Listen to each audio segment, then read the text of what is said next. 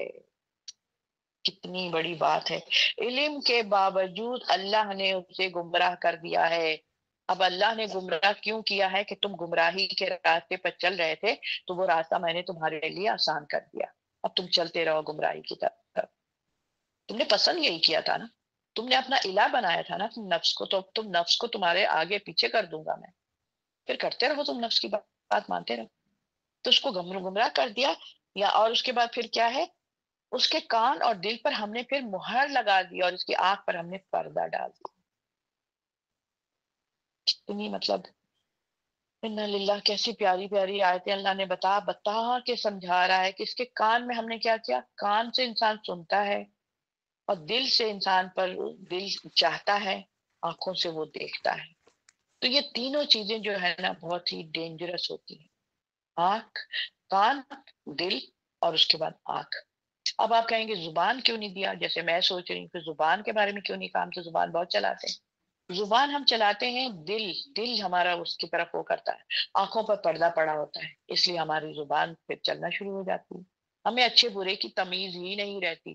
جب ہمیں اچھے برے کی تمیز نہیں ہوتی تو پھر ہماری آنکھوں پر پردہ پڑ جاتا ہے، دل پر مہر لگ جاتے ہیں، کان سے ہم اچھی باتوں کو سنی انسنی کر دیتے ہیں، تو پھر ہم وہ کام کر لیتے ہیں جو ہماری زبان سے ادا ہونا شروع ہو جاتی ہے. یعنی کہ کیا ہے، علم میں گمراہی کا سبب کیسے بنتا ہے؟ ضلالہ جو ہے نا، ضلالت اللہ علی علم، اس کے مطلب یہ ہو سکتے ہیں کہ ایک اللہ کے عرضی علم جو ہے، یہ بات میں طے شدہ ہے کہ وہ گمراہ ہوگا. یعنی کہ تو اللہ نے اسے گمراہی کے راستے پہ چلا دیا جس پر وہ چل رہا ہے. انسان نے پہلے خواہش پیدا کی کہ مجھے گمراہی پہ چلنا ہے، مجھے اللہ کی بات نہیں ماننی، مجھے نماز نہیں پڑھنی آج، ٹھیک ہے، مجھے فجر کی نماز مسجد نہیں جا کر پڑھنی. تو پھر اللہ تعالیٰ نے اس کے لیے آسانی کر دی، اس کو سلا دیا تھپک تھپک کے. وہ انسان سو رہا ہے، پراٹھے لے رہا ہے وہ، کیونکہ اس نے پہلے ہی سے سوچا تھا کہ مجھے تو مسجد جانا ہی نہیں نماز کا، ٹھیک ہے. تو وہ پھر کیا، اللہ تعالیٰ اسی راستے پر اس کو ڈال دیتا ہے. تو اللہ تو اسے ایسی گمراہی کے راستے پر چلا گیا جس پر وہ چل رہا تھا. دوسرا مطلب کیا ہے؟ دوسرا مطلب یہ کہ وہ شخص خیر و شر کی پوری تمیز اور اس کے علم رکھتا تھا. دوسرا مطلب یہ، اس کو سب کچھ پتا تھا کہ کیا صحیح ہے کیا غلط ہے. کیونکہ دیکھیں اب اتنی عمریں ہو گئی نا، ہم لوگ کوئی 18 سال کے تو ہے نہیں، ہمیں تو کچھ پتا نہیں ٹھیک سے، امی بتائیں گی تو کروں گی، تو یہ تو نہیں ہے نا. تو یہاں پر ہمارے کیا ہے، اس کا مطلب یہ ہے، دوسرا مطلب یہ ہے کہ خیر اور شر کی ہم پوری تمیز رکھتے ہیں اور ہمیں اچھی طرح اس کے بارے میں علم ہے. لیکن جب وہ اپنی خواہشات کے پیچھے پڑ جاتا ہے تو اللہ نے اسے اس کے علم کے باوجود پھر اس کو گمراہ کر دیتا ہے. جب انسان اپنی خواہشات کے پیچھے، جیسے کہ قرآن میں ایک آیت ہے نا کہ تمہیں پوچھا جائے گا کہ تم جہنم میں کیوں آئے ہو، کیا کرتے تھے، پھینک رہے ہیں فرشتے جو ہیں، فرشتے کارندے اللہ تعالیٰ قرآن میں لکھا ہے میرے کارندے ان کو پھینک رہے ہیں جہنم کے اندر. آخر میں پوچھیں گے کیا تمہیں کوئی ڈرانے والا نہیں آیا تھا، کیا تمہیں کوئی خبردار کرنے والا نہیں آیا تھا، کیوں کیا تھا تم لوگوں نے اتنا گناہ، کیوں آج تم کو جہنم میں مجھے پھینکنا پڑ رہا ہے. وہ کہے گا آیا تھا لیکن ہم نے اس کی بات نہیں مانی. یہ قرآن کے الفاظ ہیں. اور ایک جگہ پر ہے کہ میں وہ پوچھا جائے گا تم کیوں، کیا ایسا کیا عمل تھا تمہارا جو آج تمہیں جہنم میں پھینکا جا رہا ہے. تو وہ کہے گا کہ میں نماز پڑھنے والوں میں سے نہ تھا.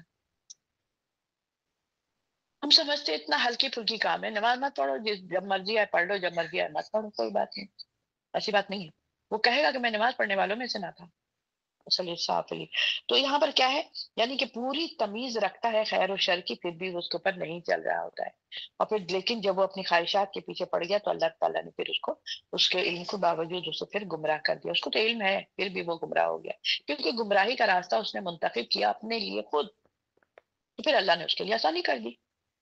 تیسرا مطلب یہ ہے کہ آخرت کے منکرین اور دہرائیوں کا بھی ایک فلسفہ ہوتا ہے. آخرت کے جو منکر ہوتے ہیں ان کا بھی کوئی فلسفہ ہوتا ہے، ان کے اندر بھی کوئی لاجک ہوتی ہے کہ میں کیوں آخرت کو نہیں مانوں گا، جو انہیں گمراہی کی طرف لے جاتا ہے.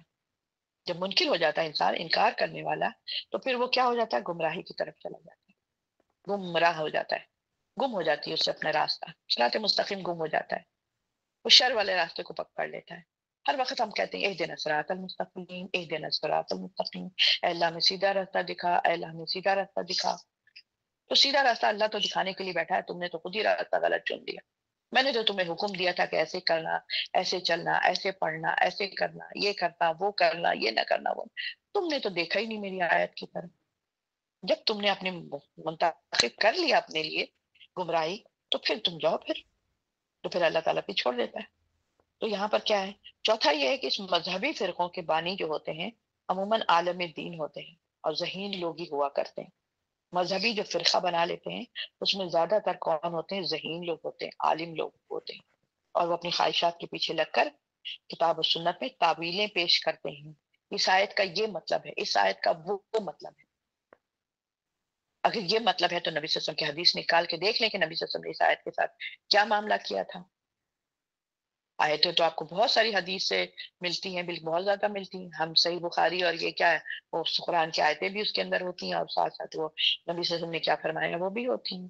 تو یہاں پر یہ ساری آج کی آیتیں بہت ہی ڈینجرس ہیں.